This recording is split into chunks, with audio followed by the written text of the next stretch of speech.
إن الحمد لله نحمده ونستعينه ونستهديه ونستغفره ونعوذ بالله من شرور أنفسنا ومن سيئات أعمالنا من يهده الله فلا مضل له ومن يضلله فلا تجد له وليا مرشدا أشهد أن لا إله إلا الله وحده لا شريك له وأشهد أن سيدنا محمدا عبده ورسوله اللهم صل وسلم وبارك على سيدنا محمد وعلى آله وصحبه وبارك وسلم أما بعد فيا عباد الله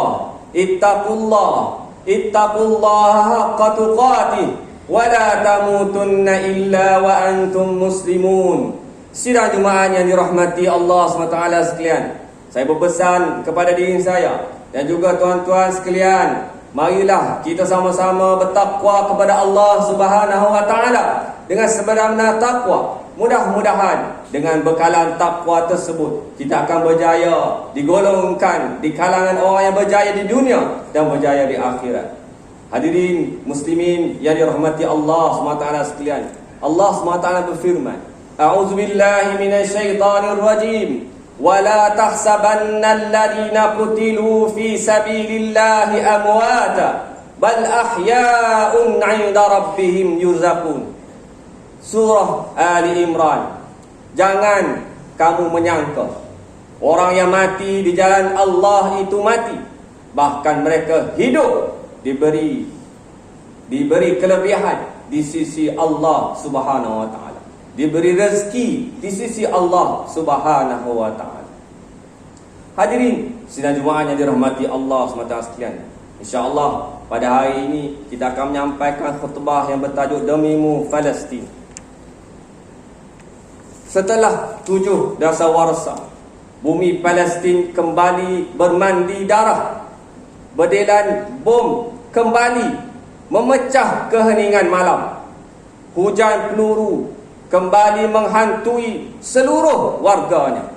Kebangkitan rakyat Palestin ketika ini sudah pastinya kerana ledakan perasaan yang ditekan sejak sekian lamanya dan demi kecintaan mereka kepada tanah air mereka. Isu Palestin bukanlah isu yang baharu. Bahkan sejak berpuluh tahun mereka hidup dalam ketakutan, dalam penindasan dan kekejaman rejim Zionis Israel di tanah air mereka sendiri.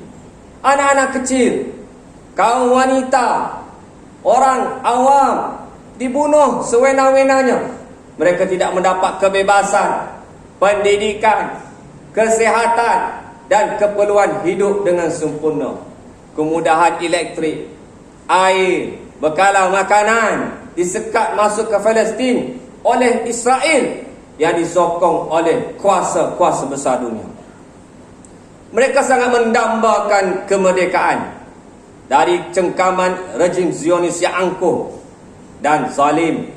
Tidak cukup umat Islam dibelasah dengan deklarasi Balfour 1917, perjanjian Sykes-Picot 1916 dan Lausanne 1923.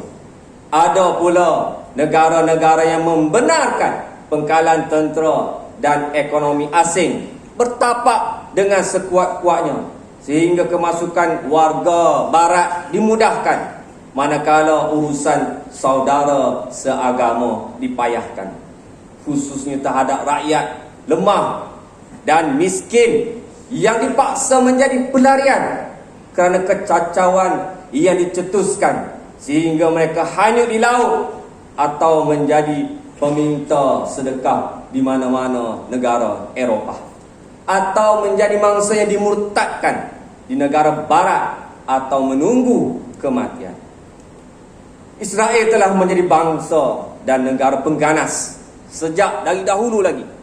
Peristiwa Nakbah ataupun malapetaka sadis pada 15 Mei 1948 membawa kepada penubuhan negara Israel, di mana 77% tanah Palestin yang dirampas. Ia juga dikaitkan dengan pengusiran 800,000 rakyat Palestin yang menjadikan mereka menjadi pelarian dan tidak dihiraukan pula oleh negara-negara Arab di sekeliling mereka. Sidang hadirin yang dirahmati Allah Subhanahu Wa Taala sekalian, isu di Palestin bukanlah isu negara dan agama semata-mata. Bahkan jika dilihat dari kacamata insan, ia merupakan suatu isu kemanusiaan sejagat yang boleh dinilai daripada naluri kemanusiaan. Maka setiap jiwa yang memiliki sifat kemanusiaan ini pastinya tidak tahan saban hari melihat ada sahaja serangan, saban hari melihat ada sahaja mayat-mayat bayi yang diusung, yang dipeluk, ada sahaja orang-orang tua yang kehilangan tangan, kaki dan nyawa mereka. Setiap hari kita boleh melihat di media sosial tanpa tapis, dalam TikTok, dalam Facebook. Ini adalah suatu perkara yang melanggar kemanusiaan. Serangan roket yang dilakukan wilayah dijajah Israel oleh pejuang Hamas, pejuang Palestin, merupakan manifestasi daripada kezaliman, penindasan dan pembunuhan yang berterusan oleh rejim Zionis terhadap rakyat Palestin.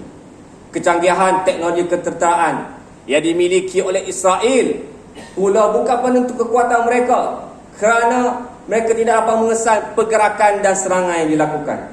Mungkin ada sebahagian berpendapat bahawa tidak wajar bagi Hamas melakukan serangan tersebut. Namun ketahuilah bahawa serangan yang dilakukan itu hanyalah secebis dari pengalaman kesengsaraan hidup yang dilalui oleh mereka hampir setiap hari, bahkan bertahun-tahun lamanya oleh penduduk Palestin dan Gaza khususnya. Al-Quran telah merakamkan bahawa kaum Yahudi merupakan kaum yang paling dahsyat ganasnya dan melampau dalam memerangi para rasulnya. Allah Subhanahu Wa Taala menyatakan di dalam suratul Baqarah ayat ke-61, wa duribat alaihimudz zillatu wal maskanah wa ba'u bighadabin minallah dzalika biannahum kanu yakfuruna biayatillah wa yaqtuluna an-nabiyyina bighairil haqq dzalika bima 'asaw wa kanu ya'tadun. Dan mereka ditimpakan dengan kehinaan, kepapaan, dan sudah sepatutnya mereka mendapat kemurkaan dari Allah. Yang demikian itu adalah disebabkan mereka kufur, yakni mengingkari ayat-ayat Allah, perintah-perintah dan mukjizat yang membuktikan kebenarannya. Dan mereka pula membunuh nabi-nabi dengan tidak ada alasan yang benar. Yang demikian itu ada disebabkan mereka menderhaka dan mereka pula sentiasa menceroboh. Alangkah nabi pun mereka membunuh, apatah lagi insan biasa. Sudah tentulah nyawa tersebut bagi mereka tidak ada sebarang nilai. Mereka mendakwa penduduk Palestin telah menganiaya mereka dengan serangan tersebut. Namun hakikatnya tindakan mereka lebih teruk lagi. Mereka mengebom tempat-tempat awam, rumah kediaman, sekolah, hospital, masjid. Semalam sebuah apartmen berdekatan dengan hospital dibom sesuka hati. Dunia membisu ketika ratusan bahkan ribuan rakyat Palestin terbunuh oleh kekejaman rejim Zionis Israel. Di manakah hati kita dalam menghadapi peristiwa tersebut yang berlaku di hadapan mata kita? Kini penduduk Israel lari bertempiaran menyelamatkan diri, bahkan menyingkap sikap pengecut mereka yang sebenarnya. Firman Allah Subhanahu Wa Taala dalam surah Al-Hasy ayat ke-14, la yuqatilunakum jami'a illa fi quram muhassanati aw min wara'i judur ba'suhum bainahum syadid tahsabuhum jami'a wa qulubuhum syatta dzalika bi annahum qaumun la yaqilun. Orang-orang Yahudi dan orang-orang munafik dengan keadaan bersatu padu sekalipun tidak berani memerangi kamu, melainkan di kampung-kampung yang berbenteng kukuh atau dari sebalik tembok. Sebabnya pemusuhan di antara mereka sesama sendiri amatlah keras. Engkau menyangka mereka bersatu padu, sedang hati mereka berpecah-pecah disebabkan berlainan kepercayaan mereka. Yang demikian itu kerana mereka adalah kaum yang tidak memahami perkara yang sebenarnya memberi kebaikan kepada mereka. Hadirin sedang jemaah yang dirahmati Allah SWT, mereka berjuang demi Palestin tercinta dan semangat untuk mati syahid di jalan Allah Subhanahu Wa Taala. Perjuangan penduduk Palestin mempertahankan negara mereka merupakan satu pembuktian sabda Rasulullah sallallahu alaihi wasallam di dalam sebuah hadis yang disebutkan, diriwayatkan daripada Abu Umamah, bahawa Rasulullah sallallahu alaihi wasallam bersabda, la tazalu ta'ifatun min ummati zahirina 'alal haqq la aduwwihim qahirina la yadurruhum man khalafahum illa ma asabahum min da'wa'a hatta ya'tiyahum amrullah wa hum kadzalik. Qalu ya Rasulullah wa aynahum? Qala bi baitil maqdis wa akna fi baitil maqdis. Akan sentiasa wujud dari umatku sekumpulan yang terus menegakkan kebenaran dan tegas menghadapi musuh, tidak memudaratkan perjuangan mereka walaupun dipinggirkan dan dirintangi kesusahan, melainkan semua itu hanyalah ujian sehingga datang ketentuan Allah. Mereka akan tetap sedemikian. Sahabat bertanya, di mana mereka itu wahai Rasulullah? Baginda menjawab, mereka berada di Baitul Maqdis dan di kawasan sekitarnya. Hadis riwayat Imam Ahmad. Kita semua sebenarnya bertanggungjawab membela dan mempertahankan bumi Palestin. Bagaimana caranya? Kita semua berada di sini. Sudah tentu setidak-tidaknya kita menyatakan sokongan terhadap rakyat Palestin, memanjatkan doa bersungguh-sungguh kepada Allah Subhanahu Wa Taala, kunut nazilah, doa bangun tengah malam, berdoa kepada mereka, diberikan kekuatan, diberikan kemenangan, agar mereka sentiasa diberikan perlindungan, keselamatan dalam menghadapi musuh-musuh nyata mereka. Selain itu, kita boleh salurkan sumbangan kewangan kepada tabung-tabung Palestin yang diakui kesahannya. InsyaAllah di belakang lagi akan dibentangkan sejadah. Tolong pakat bagi ramai-ramai, insyaAllah. Kita akan salurkan kepada Yayasan Amal ataupun PAS Relief untuk sampaikan terus kepada wakil kita yang ada di sana. Mudah-mudahan sumbangan kita ini menjadi suatu jawapan di hadapan Allah SWT. Kita tidak melihat sahaja, tetapi itulah sekadar yang kita mampu lakukan untuk memperjuangkan agama Allah SWT. Hadirin dan jemaah yang dirahmati Allah SWT, selain itu juga penduduk-penduduk Palestin berhak menikmati kebebasan dan kemerdekaan di tanah air mereka sendiri. Hidup dalam penjara terbuka bukanlah suatu yang indah dan mengasyikkan. Maka wahai saudara-saudaraku sekalian, demi bumi Palestin, marilah kita sama-sama bermunajat kepada Allah Subhanahu Wa Taala agar menyelamatkan seluruh penduduk Palestin dan membebaskan mereka segera dari cengkaman rejim Zionis Israel. Hanya kepada Allah jualah sebaik-baik tempat memohon pertolongan. Justru mengakhiri khutbah hari ini, khatib ingin membuat beberapa rumusan. Pertama, sejak berpuluh tahun penduduk Palestin hidup dalam penindasan dan kekejaman rejim Zionis Israel.